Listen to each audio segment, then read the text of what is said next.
when Water Crystal closed, there was an occupation in the factory trying to demand some kind of decent treatment. And there was an occupation at the same time in a car plant in Belfast, Visteon and Linamar. They're just all contracted out names of the Ford Motor Company, contracted out to try and get cheaper labour and cheaper contracts. When that occupation finished in Belfast, the workers immediately went into the Pension Protection Fund, put in place by the UK government. In Water Crystal, no pension protection fund in the Republic. So took on that fight, a marathon fight. We had to go to Europe. The Republic is out of line with the EU directive on pensions. There should be a pension protection fund in place. What was there just wasn't adequate. So you win the case in Europe on all counts. You come back home and the Irish government does the decent thing. Yeah, they do, yeah. So you're into the Irish court then. This is the best part of 7 years of a fight. And the court case is literally listed for the 13th of January coming up. So finally got a settlement which was announced this morning. So really good settlement. Not, look, you're probably all starving with the hunger because you didn't get jobs, so here's a few crumbs off the table. It's a really good settlement, and you see a lot of it on the media.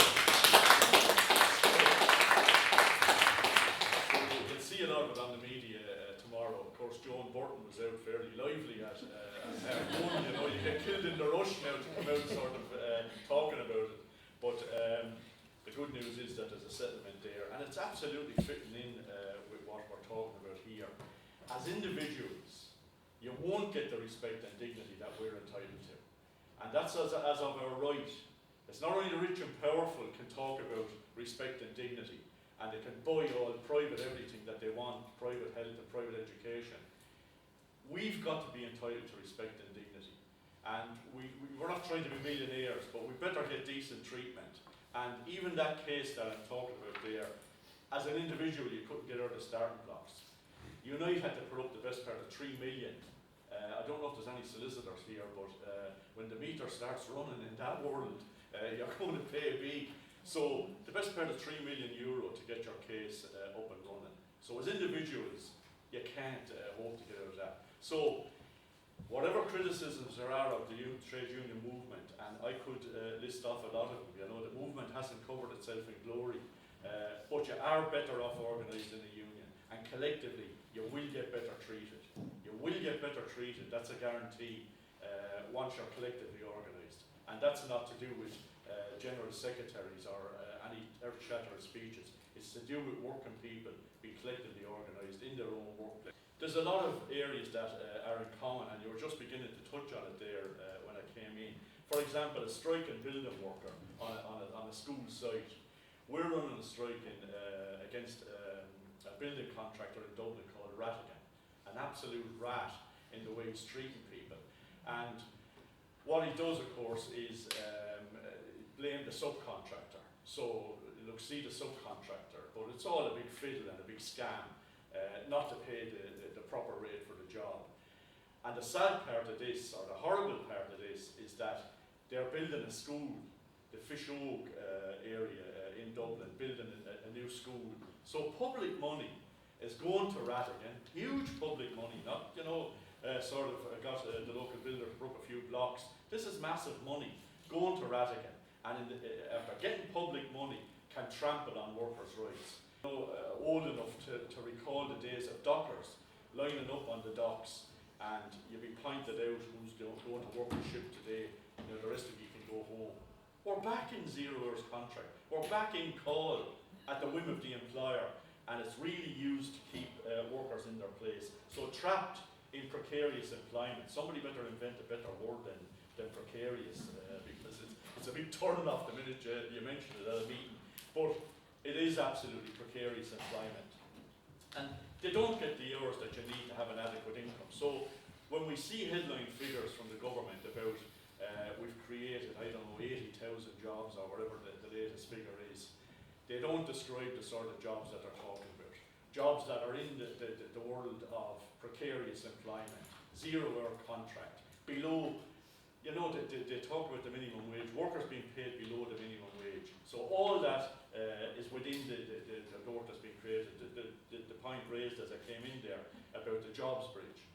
you'll never be unemployed if you work for nothing. So that's the sort of scenario that they're trying to paint, and claim credit for the number of jobs. And it's on the rise.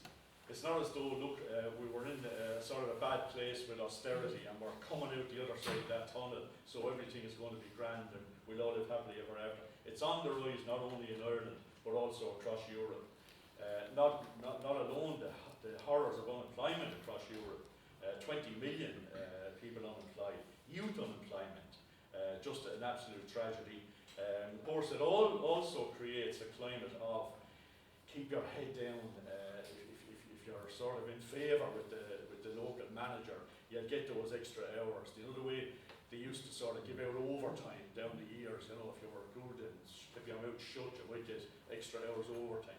Now it's all in this world, and if you sort of do your work and behave, you'll get maybe more hours than somebody that's kicking up about the bloody thing and saying this is disgraceful. And certainly somebody who's saying, by the way, we should be in a union here. This is really disgraceful. Well, they're going to feel, you know, they can be singled out for even mentioning that. And again, people on building sites is a good example of where that's used. No matter what building site you're on, you're sort of working yourself out of the job. You're getting near to finishing the contract. So we're all moving on to the next site to get employment as building workers. Well, we're not, because you were trying to set up a union on the last building site, so you're going nowhere. And the blacklist is thriving. Blacklist is absolutely thriving. They don't stick up a list with all our names on it on the wall. It's word of mouth amongst themselves, contractors, making sure that blacklist people who are trying to organise a union.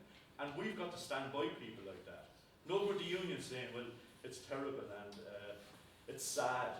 So we've defended workers. We had a leverage campaign against a massive construction company called BAM, and what we done was we targeted their customers.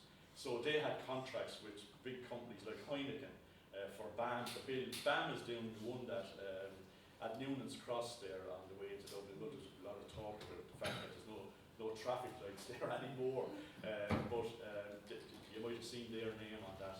So targeting their customers to say, you've got a responsibility because the people that are building your facility are treating our members like crap. And again, making a long story short, what we got in the end of that dispute was, usually you get compensation if you win. We got compensation and reinstatement. So that's what unions have to do. No good, you know, crying about blacklisting unless we do what you're supposed to do to fight back.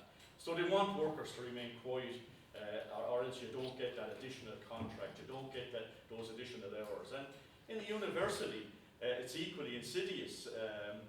You know, the great thing about universities is freedom, and there should be that freedom and feel of freedom in universities. Is what a lot of us think is the great thing about universities. But if that's the lifeblood, how can you feel freedom when you don't even have job security? And job security should be the basis for such freedom, but it's not. It's denied to people, and you're told to just get on with it. You have a position, you have a job, so it's absolutely not acceptable. The challenges are there for us all. The trade union movement, we've got to demonstrate to workers who feel that the movement is not doing the business, not fighting back, not doing all the stuff that unions were founded and funded by workers. They weren't founded and funded to pay people like me. They were founded and funded to have that collective ability to fight back for workers. And the two principles of right to water is that water is a human right and you should abolish water charges. We set that up first with mandate, and in those early days, which is not so long ago, we were sort of predicting you might get 10,000 on a demonstration. You know, some people were getting carried away saying we might even have 20,000. It ended up with 100,000. So a fantastic fight back going on, a bit of a revolt in fact in Irish society, because you remember all the talk during the austerity budgets for 6 or 7 years. The Irish are a bit quiet. We export our revolution, so there's not going to be much demonstrations here in Ireland. But I think they're beginning to learn the lesson now that that final straw, the appetite for pushing more and more cuts on people was finally broken, I think, with the water charges. And the guy that's gone off to the big job in Europe, Phil Hogan, sitting back with that arrogant puss on him about the day he was saying, we'll turn your water down to a trickle. What a cheek for a public representative to even threaten that on people. But I don't need to tell you, that was the mood at the time. They've certainly climbed down on what they plan to do on the water charge. Huge climb down. And this is going to be abolished, if not by this government, by the next government. And hopefully outside the door tomorrow we're going to give a good account of ourselves. So, the area of the rights of workers, additional hours, all those rights are being undermined. There's a challenge for workers here at this seminar, and congratulations to those who have organised the seminar. And it's really, I think, something to build on into the future. 3 reforms that will boost living standards and create flexibility. We're stronger when we're acting together, and it sounds so obvious when we say that. But regardless of where we work, the fact is that our labour and life aspirations are not respected and are not acknowledged. And we don't get that as of right. Then we won't send down all these rights to us as individuals. We've got to collectively organise and demand these rights and deliver these rights. And we can deliver them once we get well organised. The employer's interests are prioritised over the hours that people get to work. So employer's interests being put ahead of everybody. The workplace can be a community. And I was saying there earlier about working in Water Crystal. It was a real community. Friends and relations and neighbours all there together. And there was never a strike or an appeal that came our way that there wasn't a contribution made. Whatever it was for, a strike or an appeal in the community, maybe to help a local family or whatever. But that spread nationally, internationally, in the way that we've done our business. So it's fighting back as a community and making sure that we get that sort of justice. So in Limerick here, it can start tonight with that commitment for rights in the university and in all workplaces in this city, bringing together that broad possible alliance of workers, trade unions and civil society groups, and that sort of unity within a united platform. So I won't keep going on and on. I hope what I said there makes a bit of sense and that we're starting to build a fight back here. Thanks everyone.